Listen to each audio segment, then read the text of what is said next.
Hello friends, जय श्री कृष्णा। आप सभी का हमारी यूट्यूब चैनल पे हार्दिक स्वागत है।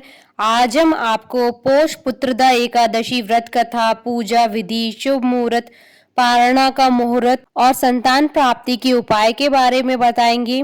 हिंदू धर्म में पोष पुत्रदा एकादशी का विशेष महत्व होता है। हिंदू पंचांग के अनुसार साल में 24 एकादशियां होती है, जिनमें से 2 पुत्रदा एकादशी के नाम से जानी जाती है। पुत्रदा एकादशी श्रावण और पौष शुक्ल पक्ष में पड़ती है। दोनों ही एकादशियों का विशेष महत्व होता है। मान्यता है कि इस व्रत के प्रभाव से संतान की प्राप्ति होती है। हिंदू पंचांग की 11वीं तिथि को एकादशी कहते हैं। ये तिथि एक महीने में 2 बार आती है, पूर्णिमा के बाद और अमावस्या के बाद। पूर्णिमा के बाद आने वाली एकादशी कृष्ण पक्ष की एकादशी और अमावस्या के बाद आने वाली एकादशी शुक्ल पक्ष की एकादशी कहलाती है।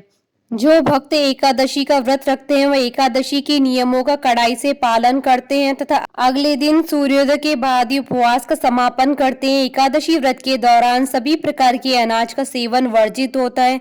जो लोग किसी कारणवश एकादशी व्रत नहीं रखते उन्हें एकादशी के दिन भोजन में चावल का प्रयोग नहीं करना चाहिए तथा झूठ व परनिंदा से बचना चाहिए। जो व्यक्ति एकादशी के दिन विष्णु सहस्त्र नाम का पाठ करता है उस पर भगवान विष्णु की विशेष कृपा होती है। पौष माह की शुक्ल पक्ष की एकादशी को पुत्रदा एकादशी का व्रत रखा जाता है। माना जाता है कि इस एकादशी के व्रत के समान कोई दूसरा व्रत नहीं है। जिन्हें संतान होने में बाधाएं आती हैं उन्हें पुत्रदा एकादशी का व्रत जरूर रखना चाहिए। इस उपवास को रखने से संतान संबंधी हर चिंता और समस्या का निवारण हो जाता है। अगर किसी को संतान प्राप्ति में बाधा होती है तो उन्हें इस व्रत को करना चाहिए। व्रत के महात्म्य को सुनने वाले को भी मोक्ष की प्राप्ति होती है। यह व्रत 2 प्रकार से रखा जाता है, निर्जल व्रत और जलीय व्रत। इस दिन भगवान विष्णु और विशेषकर विष्णु जी के बाल गोपाल रूप की पूजा करनी चाहिए। द्वादशी को भगवान विष्णु की अर्घ्य देकर पूजा संपन्न करनी चाहिए। द्वादशी के दिन ब्राह्मण को भोजन करवाने के बाद ही उनसे आशीर्वाद प्राप्त करके स्वयं भोजन करना चाहिए। पोष पुत्रदा एकादशी का शुभ मुहूर्त। पंचांग के अनुसार इस बार पोष पुत्रदा एकादशी 24 जनवरी 2021 रविवार के दिन है। एकादशी तिथि प्रारंभ होगी 23 जनवरी 2021 को रात्रि 8:56 से और एकादशी तिथि का समापन होगा अगले दिन 24 जनवरी 2021 को रात्रि 10:57 पर। व्रत पारणा का समय रहेगा 25 जनवरी 2021 को सुबह 7:13 से सुबह 9:21 तक। पूजा विधि। पोष पुत्रदा एकादशी का व्रत रखने वाले श्रद्धालुओं को व्रत से पूर्व दशमी के दिन ही एक समय सात्विक भोजन ग्रहण करना चाहिए। व्रती को संयमित और ब्रह्मचर्य का पालन करना चाहिए। प्रातः काल स्नान करने के बाद व्रत का संकल्प लेकर भगवान का ध्यान करें। बाल गोपाल की प्रतिमा को पंचामृत से स्नान कराना चाहिए। धूप व दीप आदि से भगवान नारायण की अर्चना की जाती है। इसके बाद फल फूल नारियल तुलसी दल तिल से भगवान नारायण की पूजा करनी चाहिए। अब भगवान विष्णु को नैवेद्य फलों का भोग लगाएं। इसके बाद भगवान विष्णु को धूप दीप दिखाकर विधिवत पूजा अर्चना करें और आरती करें। पूरे दिन निराहार रहें। शाम के समय कथा सुनने के बाद फलहार करें। दूसरे दिन ब्राह्मणों को खाना खिलाएं और यथा सामर्थ्य दान देकर व्रत का पारण करें। पौष पुत्रदा एकादशी व्रत कथा। महाराज युधिष्ठिर ने भगवान से कहा, हे भगवान, आप मुझे कृपा करके पौष शुक्ल एकादशी के विषय में बताइए। इसका क्या नाम है, उसकी विधि क्या है और उसमें कौन से देवता का पूजन किया जाता है। भक्त वत्सल भगवान श्री कृष्ण बोले, हे राजन, इस एकादशी का नाम पुत्रदा एकादशी है। इसमें भी नारायण भगवान की पूजा की जाती है। इस चर और अचर संसार में पुत्रदा एकादशी व्रत के समान कोई दूसरा व्रत नहीं है। इसके पुण्य से मनुष्य तपस्वी, विद्वान और लक्ष्मीवान होता है। इसकी कथा मैं कहता हूँ, सो तुम ध्यान पूर्वक सुनो। भद्रावती नामक नगरी में सुकेतुमान नाम का एक राजा राज्य करता था। उसके कोई पुत्र नहीं था। उसकी स्त्री का नाम शैव्या था। वह निपुति होने के कारण सदैव चिंतित रहा करती थी। राजा के पितर भी रो रो कर पिंड लिया करते थे और सोचा करते थे कि इसके बाद हमको कौन पिंड देगा।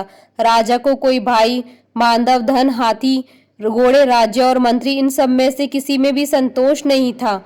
वह सदैव यही विचार करता था कि मेरे मरने के बाद मुझको कौन पिंडदान करेगा।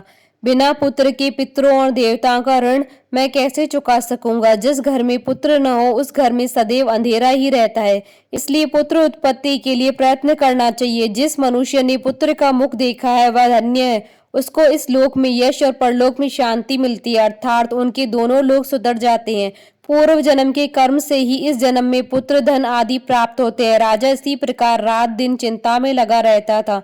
एक समय तो राजा ने अपने शरीर को त्याग देने का निश्चय किया, परंतु आत्मघात को महान पाप समझकर उसने ऐसा नहीं किया। एक दिन राजा ऐसा ही विचार करता हुआ अपने घोड़े पर चढ़कर वन को चल दिया तथा पक्षियों और वृक्षों को देखने लगा। उसने देखा कि वन में मृग, व्याघ्र, सूअर, सिंह, बंदर, सर्प आदि सब भ्रमण कर रहे हैं। हाथी अपने बच्चों और हथिनियों के बीच घूम रहा है।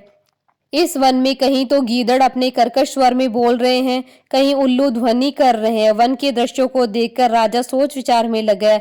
इसी प्रकार आधा दिन बीत गया। वह सोचने लगा कि मैंने कई यज्ञ किए हैं, ब्राह्मणों को स्वादिष्ट भोजन से तृप्त किया है, फिर भी मुझको दुख प्राप्त हुआ। क्यों? राजा प्यास के मारे अत्यंत दुखी हो गया और पानी की तलाश में इधर उधर फिरने लगा। थोड़ी दूरी पर राजा ने एक सरोवर देखा। उस सरोवर में कमल खिले थे तथा सारस, हंस, मगरमच्छ आदि विहार कर रहे थे। उस सरोवर के चारों तरफ मुनियों के आश्रम बने हुए थे। उसी समय राजा के दाहिने अंग फड़कने लगे। राजा शुभ शकुन समझकर घोड़े से उतरकर मुनियों को दंडवत प्रणाम करने बैठ गया। राजा को देखकर मुनियों ने कहा, हे राजन, हम तुमसे अत्यंत प्रसन्न हैं, तुम्हारी क्या इच्छा है सो कहो। राजा ने पूछा, महाराज आप कौन है और किस लिए यहाँ आए हैं, कृपा करके बताइए। मुनि कहने लगे कि हे राजन, आज संतान देने वाली पुत्रदा एकादशी, हम लोग विश्वदेव हैं और सरोवर में स्नान करने के लिए आए हैं। यह सुनकर राजा कहने लगा कि महाराज, मेरे भी कोई संतान नहीं है। यदि आप मुझ पर प्रसन्न हैं तो एक पुत्र का वरदान दीजिए। मुनि बोले, हे राजन, आज पुत्रदा एकादशी, आप अवश्य ही इसका व्रत करें। भगवान की कृपा से अवश्य आपके घर में पुत्र होगा। मुनि के वचनों को सुनकर राजा ने उसी दिन एकादशी का व्रत किया और द्वादशी को उसका पारण किया। उसके पश्चात मुनियों को प्रणाम करके महल में वापस आ गया। कुछ समय बीतने के बाद रानी ने गर्भ धारण किया और 9वें महीने के पश्चात उसके एक पुत्र हुआ। वह राजकुमार अत्यंत शूरवीर, यशस्वी और प्रजापालक हुआ। श्री कृष्ण बोले, हे राजन, पुत्र की प्राप्ति के लिए पुत्रदा एकादशी का व्रत करना चाहिए। जो मनुष्य इस महात्मा को पढ़ता है या सुनता है उसे स्वर्ग की प्राप्ति होती है। संतान प्राप्ति के उपाय। प्रातः काल पति पत्नी दोनों संयुक्त रूप से भगवान श्री कृष्ण की उपासना करें। संतान गोपाल मंत्र का जाप करें। मंत्र जाप के बाद पति पत्नी प्रसाद ग्रहण करें। गरीबों को श्रद्धा अनुसार दक्षिणा दें और उन्हें भोजन कराएं। बोलिए भगवान श्री कृष्ण की जय, भगवान विष्णु की जय, सनातन धर्म की जय। आशा करती हूँ कि आपको पोष पुत्रदा एकादशी का शुभ मुहूर्त, पूजा विधि और व्रत कथा का ये वीडियो पसंद आया होगा। तो आप इस वीडियो को अधिक से अधिक लाइक और शेयर कीजिएगा ताकि सभी भक्तों को इस वीडियो का लाभ प्राप्त हो सके। आप हमारे चैनल को सब्सक्राइब जरूर कीजिएगा अगर आप तक नहीं किया है तो, ताकि आप और हम कनेक्टेड रहें। साथ ही प्रेस करना ना भूलिएगा बेल आइकन को, जिससे नए वीडियो से रिलेटेड नोटिफिकेशन आपको तुरंत प्राप्त हो सके। जय श्री कृष्ण।